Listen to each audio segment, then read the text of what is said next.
Hello दोस्तों, मैं प्रदुम आप सभी का स्वागत करता हूं अपने चैनल प्रदुम के पॉडकास्ट में। आज मैं आप सबके बीच एक हॉरर स्टोरी के साथ उपस्थित हुआ हूं। अगर आपको यह हॉरर स्टोरी पसंद आती है तो प्लीज़ आप वीडियो को एक लाइक और चैनल को सब्सक्राइब जरूर करें। तो चलिए बिना देरी के शुरू करते हैं आज की यह हॉरर स्टोरी।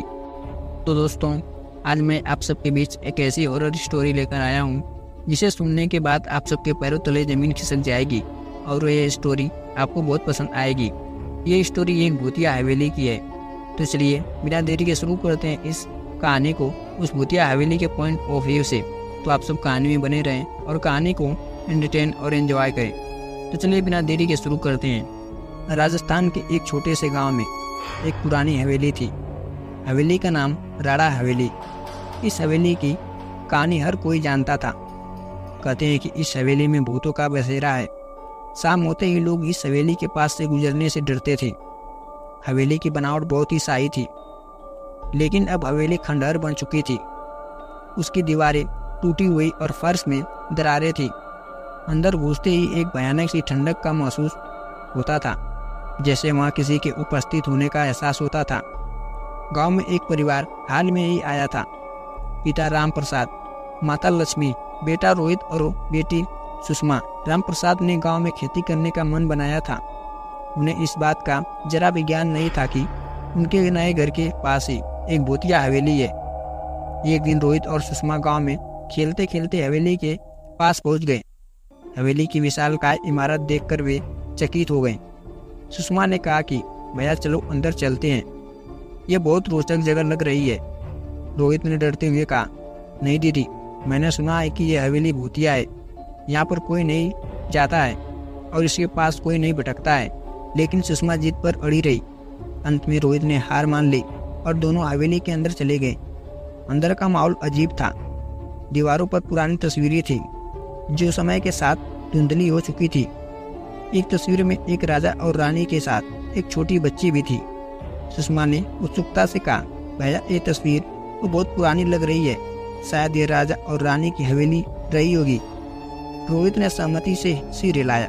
तभी अचानक एक आवाज आई, तुम लोग कौन हो? यहाँ क्या कर रहे हो?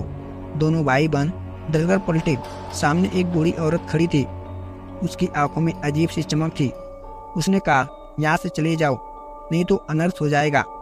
रोहित और सुषमा ने डरते हुए वहाँ से भाग निकले। घर पहुंचकर उन्होंने सारी घटना अपने माता पिता को बताई।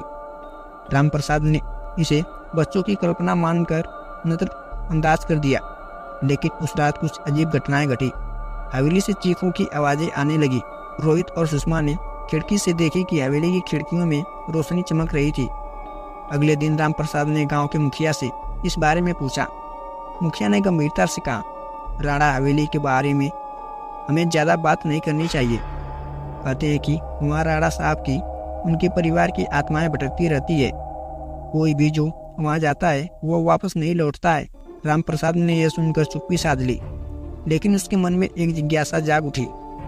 एक रात वह अकेले हवेली में जाने का फैसला किया। वह चुपचाप हवेली के अंदर गया। अंदर पहुंचकर उसे अजीब सा महसूस हुआ। हवेली के बीचों बीच एक बड़ा सा हॉल था। बीच में एक पुराना झूमर लटका हुआ था जो हल्की रोशनी दे रहा था। राम प्रसाद ने चारों ओर देखा। तभी उसे लगा कि कोई उसके पीछे खड़ा है। उसने धीरे धीरे पीछे मुड़कर देखा। वही बूढ़ी औरत खड़ी थी। उसने कहा, तुम्हें चेतावनी दी थी, लेकिन तुम नहीं माने, अब भुगतो। राम प्रसाद ने डरते हुए पूछा, आप कौन हो?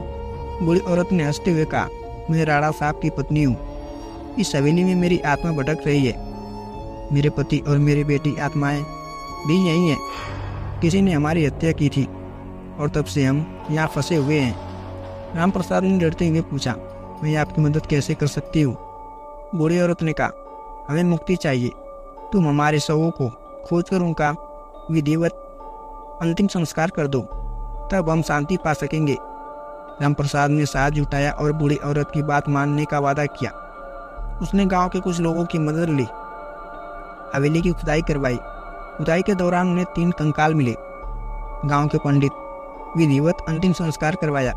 जैसे ही अंतिम संस्कार पूरा हुआ, हवेली की दीवारों से भयानक चीखें गूंज उठी और फिर अचानक सब शांत हो गया। उस रात राम प्रसाद ने सपना देखा। राणा साहब, उनकी पत्नी और बेटी ने आकर उसे धन्यवाद दिया और कहा, तुमने हमें मुक्ति दिलाई, अब हम शांति से जा सकते हैं। अगले दिन से हवेली की भूतिया कहानियाँ खत्म हो गई। गांव वालों ने राम प्रसाद को धन्यवाद दिया और उसे गांव का हीरो मान लिया। रोहित और सुषमा ने अपने माता पिता पर गर्व महसूस किया। उस घटना के बाद हवेली फिर से शांत हो गई।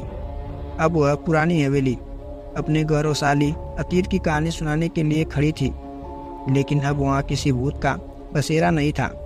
इस तरह वह खंडहर हवेली एक सुंदर हवेली में तब्दील हो गई। तो दोस्तों, यह कहानी अब यहीं पर समाप्त होती है। ये छोटी सी कहानी आपको कैसी लगी? ये छोटी सी जानकारी, ये छोटी सी कहानी आपको पसंद आई हो तो प्लीज़ वीडियो को लाइक, चैनल को सब्सक्राइब जरूर करें।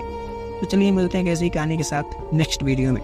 तब तक के लिए आप सभी का धन्यवाद।